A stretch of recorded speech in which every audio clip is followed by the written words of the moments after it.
Good afternoon everyone, कैसे हैं? तो त्यौहार शुरू हो गए और त्योहारों के बीच में आप एक बात हमेशा जो भूल जाते हैं वो मैं आपको याद दिला देता हूँ कि हर संडे कॉम्बैट होता है। यस, कल संडे है और कल कॉम्बैट है। कल 12 बजे सीए फाउंडेशन का कॉम्बैट है।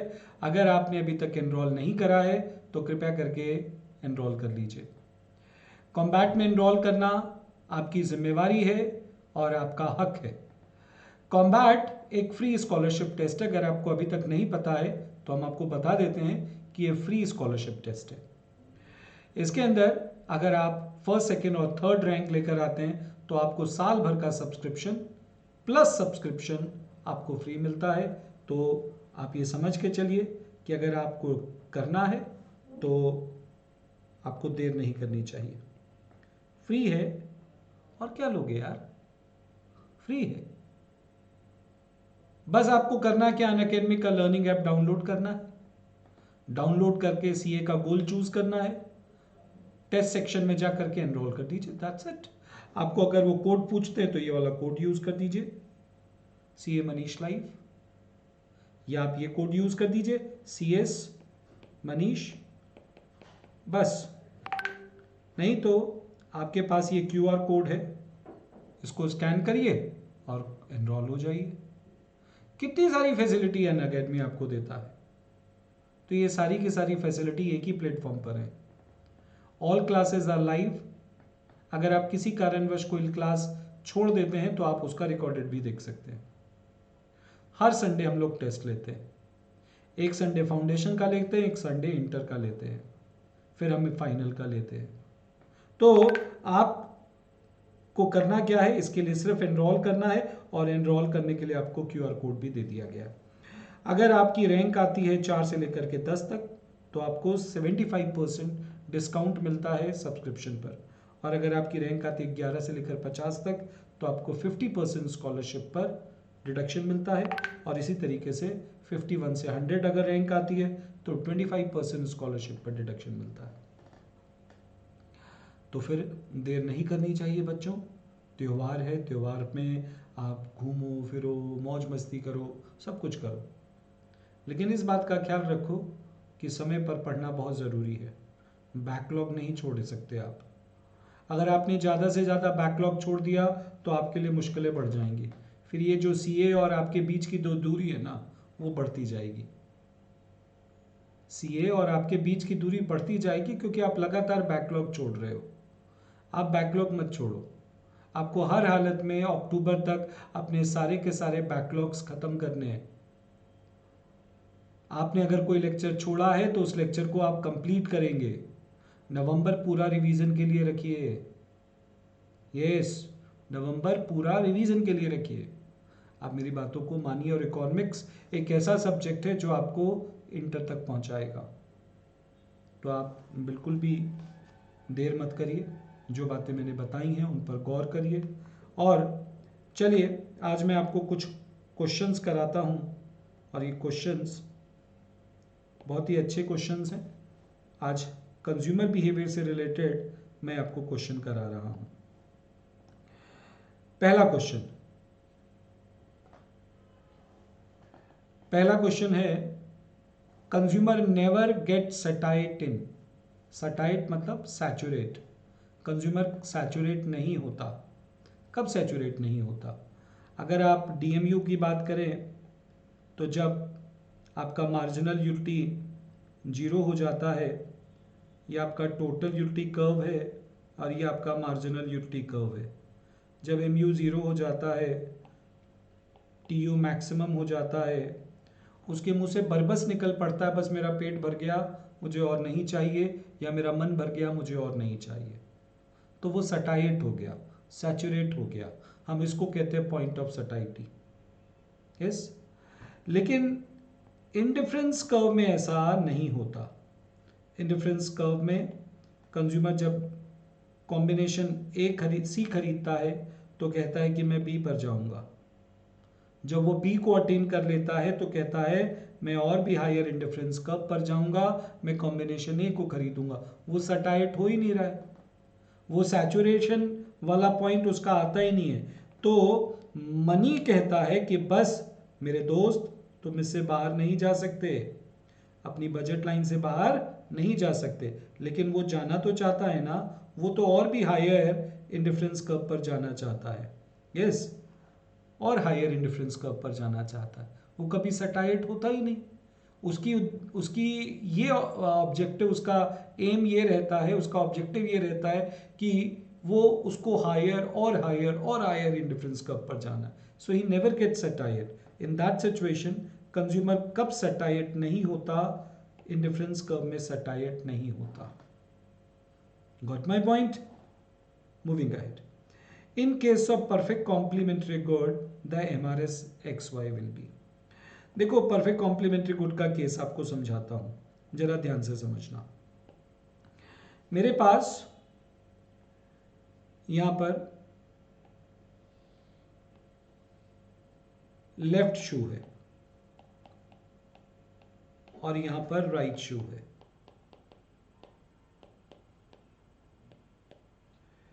एक लेफ्ट पांव का जूता और एक राइट पांव का जूता, ये है कॉम्बिनेशन ए। कॉम्बिनेशन बी, जिसके अंदर 2 लेफ्ट है और एक राइट है। ये कॉम्बिनेशन सी, जिसके अंदर 3 लेफ्ट हैं और एक राइट है। कॉम्बिनेशन ए में देखिए, एक लेफ्ट एक राइट, एक जोड़ी पूरी हो गई। रब ने बना दी जोड़ी, एक जोड़ी पूरी हो गई। कॉम्बिनेशन बी पर आ जाइए, 2 लेफ्ट और एक राइट है, एक लेफ्ट एक राइट, एक जोड़ी पूरी हो गई, है ना। लेकिन अभी आपके पास एक राइट पांव का जूता और बच गया है।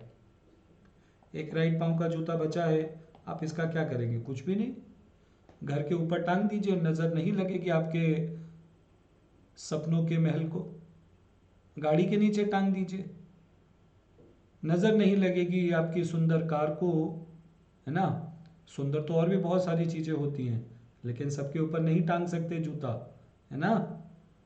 तो क्या करें? ये जूता बेकार है हमारे लिए, हम कुछ भी नहीं कर सकते इसका।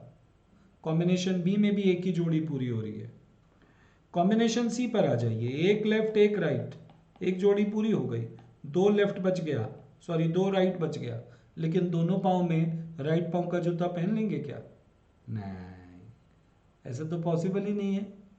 अब क्या करें? ये सब जगहों पर तो एक ही जैसा सेटिस्फेक्शन मिल रहा है। अब इस कॉम्बिनेशन को देखिए, कॉम्बिनेशन डी को, जिसके अंदर एक लेफ्ट और 2 राइट है। अगेन वही सिचुएशन, एक लेफ्ट एक राइट, एक जोड़ी पूरी हो गई, राइट पांव का जूता बच गया।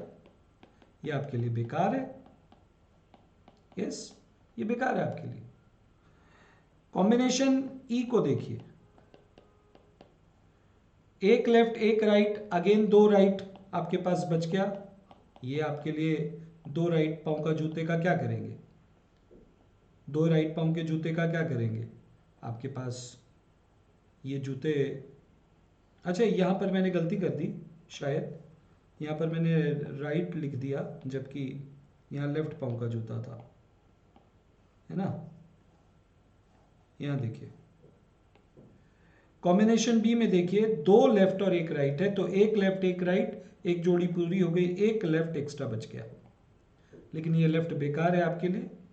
ठीक इसी तरीके से सी में देखिए, 3 लेफ्ट और एक राइट है, तो एक लेफ्ट एक राइट, एक जोड़ी पूरी हो गई, 2 लेफ्ट एक्स्ट्रा रह गया, लेकिन दोनों पाँव में लेफ्ट पाँव का जूता आएगा नहीं, यानी कि लेफ्ट पाँव का जूता राइट पाँव के जूते की जगह नहीं ले सकता। तो सब्स्टिट्यूशन पॉसिबल ही नहीं है। तो जब सब्स्टिट्यूशन पॉसिबल नहीं है, तो मार्जिनल रेट ऑफ सब्स्टिट्यूशन क्या होगा? 0। और इंडिफरेंस कर्व का शेप कैसा हो गया? L shape. Yes, 2 left 2 right अगर हम लेते तो हम हायर इंडिफरेंस कर्व पर पहुंच जाते। ये IC1 है और ये IC2 है, हम हायर इंडिफरेंस कर्व पर पहुंच जाते। तो in case of perfect substitutes, तो marginal rate of substitution constant रहता है, और in case of perfect complementary good, since substitution is not possible, तो MRS XY 0 रहता है। तो हमारे पास यहां पर ये ऑप्शन था कि परफेक्ट कॉम्प्लीमेंट्री गुड्स के केस में MRS क्या होगा? तो हमारे पास ऑप्शन है सी, 0 0 होगा। इन case of चकलिंग and laughter the shape of indifference curve, है ना, क्या है इसका जवाब? बड़े ध्यान से देखिए। चकलिंग का मतलब होता है मुस्कुराना, मुस्कुराने की वजह तुम हो, गुनगुनाने की वजह तुम हो। वो मुस्कुराहट आपकी जो जब आपके चेहरे पर आती है तो बहुत अच्छा लगता है ना। और लाफ्टर, हंसना जोर जोर से, दोनों एक दूसरे के ऑल्टरनेटिव्स हो सकते हैं लेकिन परफेक्ट सब्स्टिट्यूट नहीं। जब ऑल्टरनेटिव्स होते हैं, सब्स्टिट्यूट होते हैं, दोनों ही गुड हैं, दोनों ही चीज़ें अच्छी हैं। मुस्कुराते हैं, ये भी एक गुड क्वालिटी है, और हंसना ये भी एक गुड क्वालिटी है। तो जब दोनों एक्स और वाई एक्सिस पर गुड कम्युनिटीज होते हैं तो हमारा इंडिफरेंस कर्व का शेप कैसा होता है? कॉन्वेक्स। तो इसलिए यहां पर इंडिफरेंस कर्व होगा ए, कॉन्वेक्स शेप का। ठीक है, तो मेरे गाने मेरी आवाज़ बहुत अच्छी तो नहीं है लेकिन फिर भी मैं ट्राई करता हूँ, और जब मैं ऊंचे नोट पर गाता हूँ तो पता चल जाता है कि गाना आता नहीं है। तो इसको बियर कर लीजिएगा, मैं क्लास में भी ऐसे ही करता हूँ, कुछ कुछ गा देता हूँ, बच्चों को एंटरटेन कर देता हूँ। Which one is not assumption of derivation of demand curve y indifference curve? Consistency, ये तो इंडिफरेंस कर्व का अजम्पशन है। ऑर्डिनल यूटिलिटी, हमारे इंडिफरेंस कर्व ऑर्डिनल बेस्ड है, यानी कि मिलने वाला सेटिस्फेक्शन मेजरेबल नहीं है। और constant marginal utility of money, ये अजम्पशन तो कार्डिनल का है, यानी कि लॉ ऑफ डीएमयू का है, तो ये नहीं है अजम्पशन, तो जवाब होगा सी। बहुत सिंपल सा और आसान सा क्वेश्चन था। रैशनैलिटी तो होती है, कंज्यूमर रैशनल होना चाहिए, वो जो भी पैसा खर्च करता है उसके बदले में उसको मैक्सिमम सेटिस्फेक्शन चाहिए। क्वेश्चन नंबर 5, आपको मार्जिनल यूटिलिटी दी हुई है 1 यूनिट पर 36, तो ये है यूनिट और ये है मार्जिनल यूटिलिटी और ये है टोटल यूटिलिटी। तो 1 यूनिट पर ये 36 है, तो अगर 36 है तो टोटल यूटिलिटी भी क्या होगा? 36 होगा, तो ये 36 हो गया। फिर इसके बाद 7 यूनिट पर मार्जिनल यूटिलिटी आपको बताई गई है 5। तो उसने पूछा है कि टोटल यूटिलिटी क्या होगा। बहुत ध्यान से देखिए, अधिकतर बच्चे क्या करेंगे कि इसको ऐड कर देंगे, आपके पास टोटल यूटिलिटी कैलकुलेट कर देंगे 36 + 5 और ये हो गया 41, ये हो गया टोटल यूटिलिटी। तो ये गलत है, ऐसे नहीं होगा। ये यहाँ पर यूनिट्स जो हैं रेगुलर नहीं है, तो फॉर्मूला आपको ये लगाना है। मार्जिनल यूटिलिटी दिया हुआ है 7, चेंज इन आउटपुट है 6, तो चेंज इन टीयू हो गया 42। तो अगर आप, हाँ जी, तो 7 यूनिट पर 5 है, सॉरी मैंने 7 कर दिया, 5 है, तो ये हो गया आपका 5, ये हो गया 6, तो चेंज इन टोटल यूटिलिटी कितना हो गया? 30। तो टी यू नया वाला निकालेंगे, T U original plus T U नया वाला, तो ये हो गया आपका टी यू पहले कितना था? 36, नया वाला टी यू कितना है, यानी कि चेंज इन टी यू कितना है? चेंज इन टी यू है 30, ऐड करेंगे तो कितना आ गया? 66। तो आपका टोटल यूटिलिटी आ जाएगा यहाँ पर 66, आंसर है सी। सिंपल, आगे चलते हैं। How many equilibrium points will be possible in case of perfect complementary goods? Perfect complementary goods के केस में कितने इक्विलिब्रियम पॉइंट पॉसिबल है?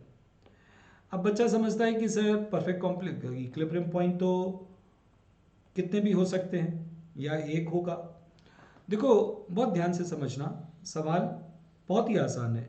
ये मेरा बजट लाइन है और ये मेरा इंडिफरेंस कर्व है, ये इस पर्टिकुलर पॉइंट पर आकर के टैंजेंट है, यस, तो ये इक्विलिब्रियम पॉइंट है 1। लेकिन क्वेश्चन में अगर परफेक्ट सब्स्टिट्यूट होता तो क्या होता? ये देखिए, ये मेरा बजट लाइन है ए बी, और अगर परफेक्ट सब्स्टिट्यूट होता तो आपका ये IC1, ये IC3 और IC2 जो है वो इसके साथ मर्ज कर गया, बजट लाइन के साथ मर्ज कर गया। तो इनफाइनाइट सॉल्यूशंस हो गए ना फिर तो परफेक्ट सब्स्टिट्यूट के केस में तो इनफाइनाइट और परफेक्ट कॉम्प्लीमेंट्री गुड्स के केस में एक सोल्यूशन होगा, 1। तो ये क्वेश्चन बहुत अच्छा है। क्वेश्चन नंबर 7 पर आ जाइए। If px and py changes proportionately the budget line will. ये मेरे पास बजट लाइन है AB। अगर मान लीजिए x का दाम और y का दाम बढ़ जाता है तो बजट लाइन का क्या होगा, वो पीछे की तरफ चला आएगा ऐसे।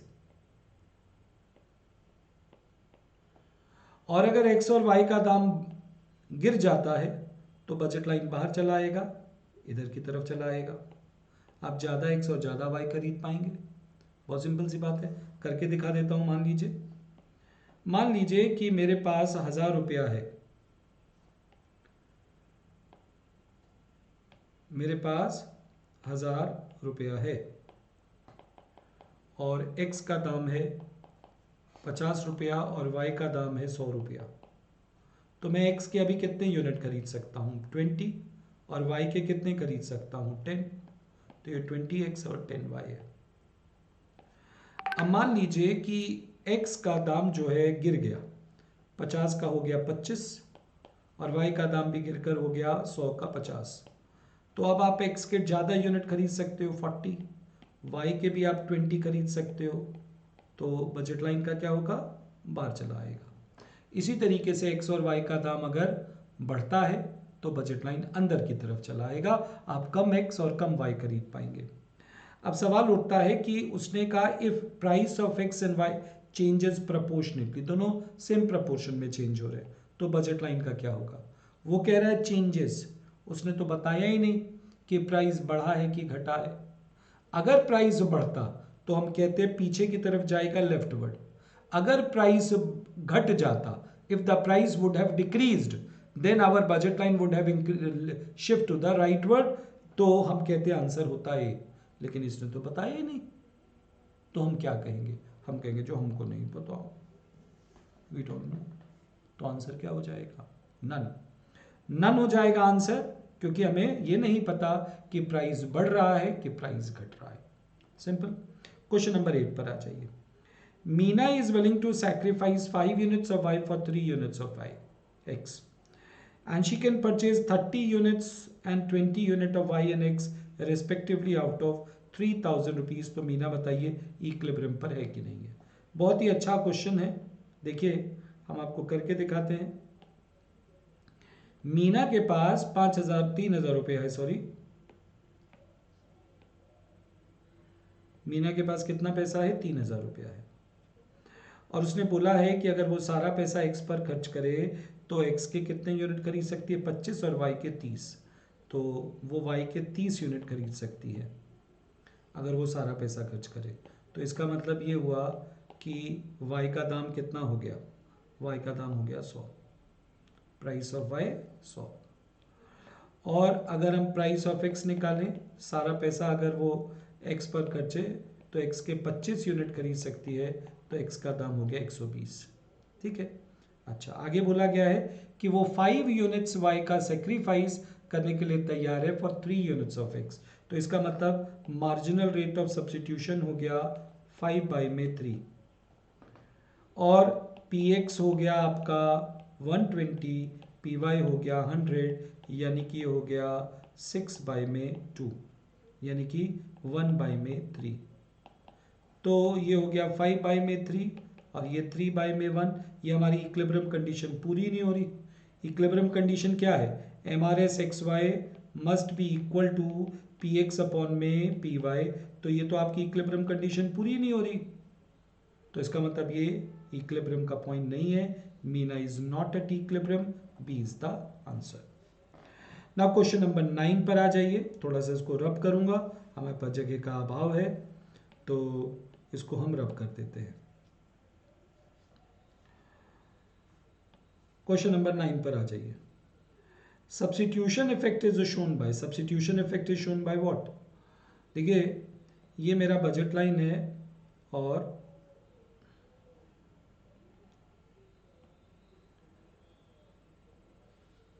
तो जब भी सब्स्टिट्यूशन इफेक्ट होता है, आपका मान लीजिए एक्स का दाम गिर गया तो आप बाहर आ गए हैं, तो बाहर आ गए तो दो इफेक्ट होते हैं, एक सब्स्टिट्यूशन और एक इनकम इफेक्ट। तो जो इनकम इफेक्ट है, आप ई से आ गए यहाँ पर एफ पर, तो जो इनकम इफेक्ट है वो आप शो करते हैं by shift in the indifference curve. लेकिन जो सब्स्टिट्यूशन इफेक्ट है वो शो होता है by the movement along the indifference curve. तो आप जब यहाँ से यहाँ पर आए, ई से लेकर के आप जी पर आए, तो आपका सब्स्टिट्यूशन इफेक्ट है x1, x2 और ये x3। ये है आपका सब्स्टिट्यूशन इफेक्ट, ये है आपका इनकम इफेक्ट और टोटल है आपका प्राइस इफेक्ट।